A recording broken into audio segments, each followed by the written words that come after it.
Hey guys, welcome back to J&J Dynasty. Good to see you guys here back again. Just a couple things, kind of on the line of think like a manager.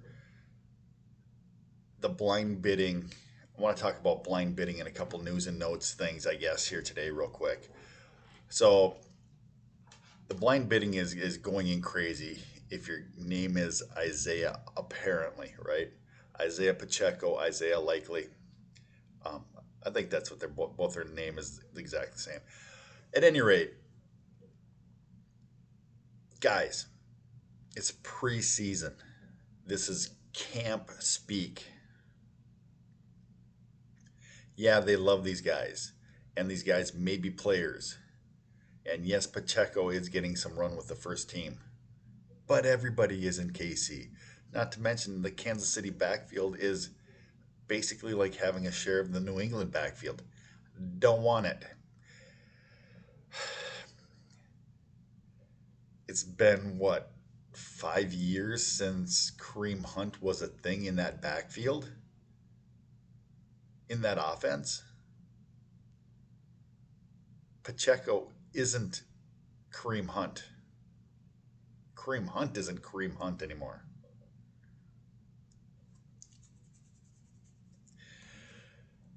People are spending 10% or more of their blind bid dollars for a backup tight end in Baltimore who is going to be behind one of the best tight ends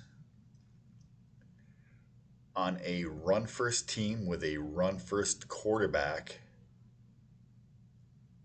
and somehow a quarterback who really can't.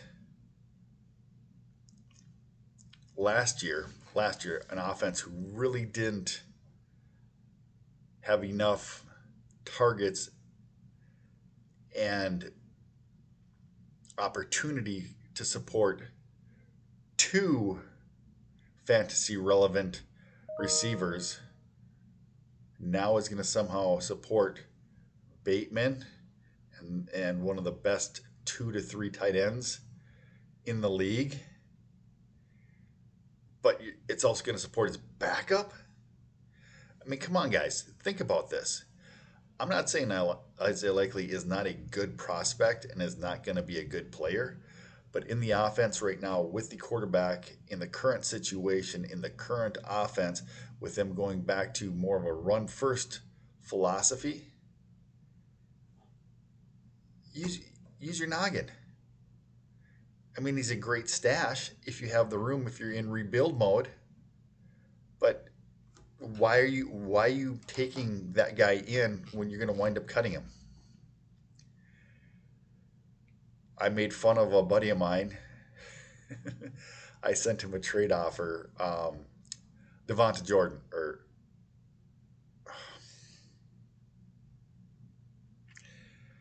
Jordan from Houston. Now, why can't I think of his name right now? I'm doing a little brain fart. But I sent him a trade offer for Isaiah Likely because he just picked him up for 30 some, 40 some, 50 some dollars. And I said, told him in the trade offer, I said, why would you not take a top 20 tight end who is a starter for Isaiah Likely? And I did Jordan for Likely and a third round pick or something like that just to get him going. Because I knew he was going to be all happy with picking up Likely. And then he calls me and he's giving me grief. And I said, well, I would have just cut Likely and kept the pick. That's what I'd have done. Oh, Brevin Jordan. There you go. Brain fart this morning. So at any rate, that I was giving him a little bit of grief, but that's the whole point with this. I mean, some of these guys that people are picking up are going to, boom, right? I've got a buddy of mine touting McCutcheon for the Rams. Yes, he looks like he could be a player, but is he worth rostering all year this year at no value when you could maybe get into somebody, have them go up, sell them, and then get into McCutcheon for next year at the end of the year? I mean, there is a possibility that if one of the Rams receivers goes down and he winds up being something this year. But I mean, do you have the opportunity on your team to take those chances, and that's what you got to weigh, because you want to get assets who are going to increase in value, so you can trade them and then go down and get another one that can increase and maybe increase again. I mean, maybe McCutcheon is somebody like that, but if you have somebody who is, I don't know, Curtis Samuel, you have him on your roster. Do you cut Curtis Samuel for McCutcheon? Curtis Samuel is going to be the number two, or at least the number three receiver, so he's going to be starting. I mean, you're going to cut Josh Palmer to pick up McCutcheon? No, I mean, like I told a buddy of mine, I'm like, I want the number one or the number two wide receiver on any team. Below that, they better be a rookie or a young guy who's going to have a lot of upside, right? So, like a case in point, Palmer was last year. He was the third or fourth receiver, but he was a young guy and he had the upward mobility potential. Um, this year, right? I mean, Treylon Burks. Is Burks the third, fourth, fifth receiver on that roster right now? But he's got a lot of upside, right?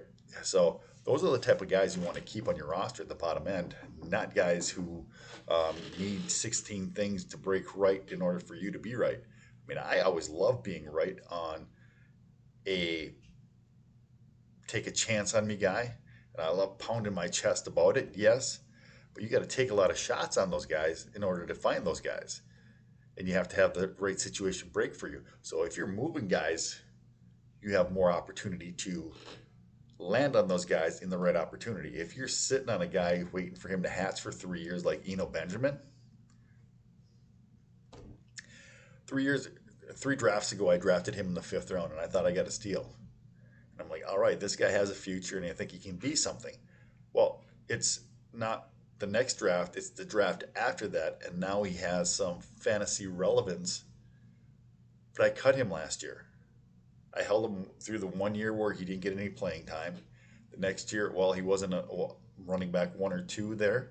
He was technically three, but really four based off of how their backfield was, because he wasn't starting or being on the active roster. I got rid of him. So, I mean, being able to pick him up at the end of last year or this year at the beginning of the year for $1, I mean, I'm much better off using that roster spot to elevate other players, get trade value and get rid of them, or get players in trades and trading them for third and fourth round picks. Still only cost me $1 to get him in a couple leagues this year. So um, that's what I'm talking about. Yeah, it's nice to be right about guys.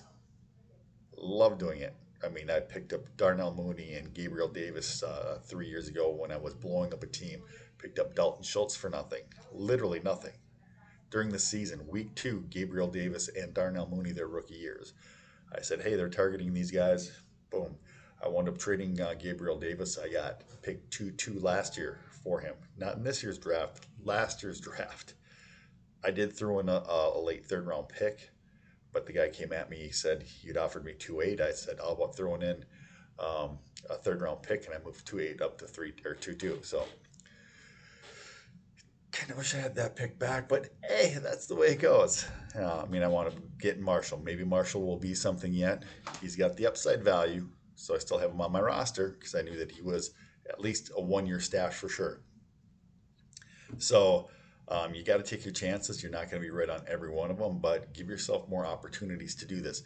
So quit spending all of your blind bid dollars on the flavor of the week based off of camp reports. In the same vein, Joshua Kelly, right? Nobody was picking him up. I saw 2 leagues, guys picked him up in $2 and $3 and $4. I had bids in him for $1 because I'm like, I would like to get him. But he supposedly beat out Spiller at this point, and Spiller turned his ankle, so he's going to be starting as the backup running back in the beginning of the year. But nobody's picking him up and nobody's spending money on him when he's going to be a viable fantasy backup. He's going to be one injury away from an often injured Eckler to be the starting running back in the first couple weeks. But nobody's spending money on him. I would much rather spend a couple, $2, $3, $4, $5 on a guy like that than somebody spent $501 on Isaiah Pacheco in one of the leagues that I saw. Absolutely crazy. And I mean, once again, Kansas City or New England. Which which which backfield is worse for a running back? I don't know. I mean, there's no upside in either one of those. It's not even a platoon. It's what can I say? I mean, it's not a convent, a commune. I mean, it's everybody's equal. Everybody seems to get equal playing time. I mean, there's somebody in there different every week, right? Even half to half. I mean, guys are benched and used for no apparent reason. Um, yeah, so it's stay away from some spending money on these guys. Take a better educated, higher chance of being correct. Guys who are going to get playing time. It's not necessarily always the talent, it's the situation and the opportunity, right? So remember opportunity. I know that they're saying that these guys are going to get opportunity, but think about it again, like my other video, as far as fantasy. You have Huntley throwing every pass to Isaiah Likely. How likely is that to happen in the regular season? Number one, it's going to be Jackson. Number two, it's going to be, you know, Andrews. So it's not likely that Likely's going to succeed. It's just that simple. You need two injuries to be replicating what you saw in the preseason. I'm not holding my breath for that. That's not a guy I want to be wasting a roster space for. I mean, if you can get him and immediately turn him for a second or third round pick because somebody's going to do that. I saw somebody do that with Isaiah Pacheco. They picked him up for $110 or something like that and then immediately traded him for a second round pick. Bravo. Bravo. That's the golf par clap. That's a smooth move. You got in, you got out. You're able to pick somebody else up for a couple bucks the next week, and you picked up a second round pick. It's somebody who is going to be worthy of roster stashing or adding to another player to get a better player. Love that move.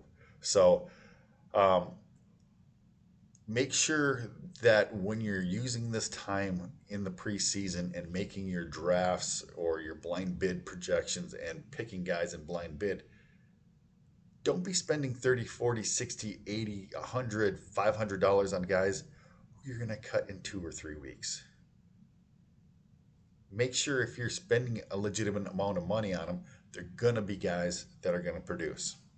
They're going to be roster worthy through the bye weeks, right? They're going to be able to help you in the bye weeks.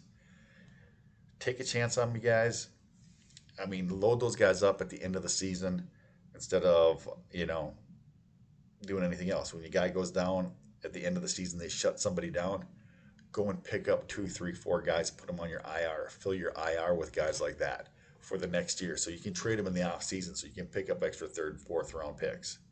Don't be spending your blind bid bucks now, especially if you're in win now mode. I mean, I like to say either way. If you're in rebuild mode, that's when a guy gets hurt and a guy's going to add value. Like, okay, so say Van Jefferson gets hurt again, or somebody else gets hurt again, and McCutcheon is going to replace him.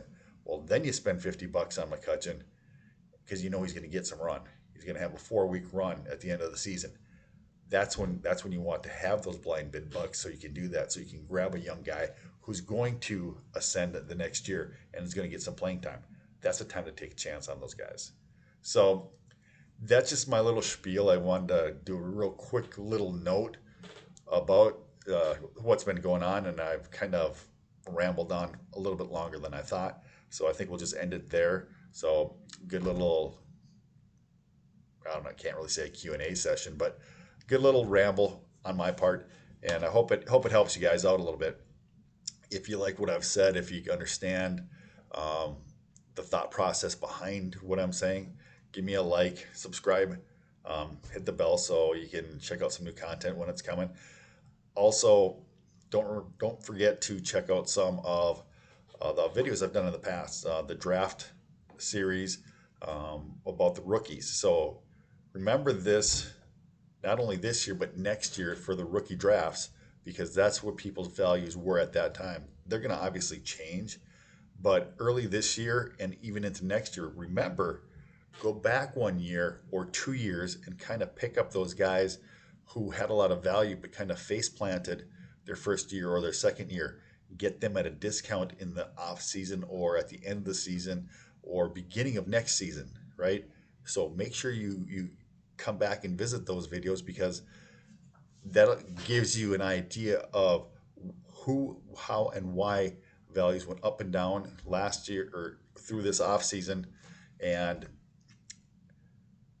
make educated guesses on guys and their situations next year who can still break out for a second and third year. Because after the third year, they're just a guy. So that's kind of my rule of thumb. At any rate, let's end this video. Good luck to y'all. Like, click, subscribe, hit that bell. Bing, bing, bing, bing. Let's do that, right? All right, until next time, take care.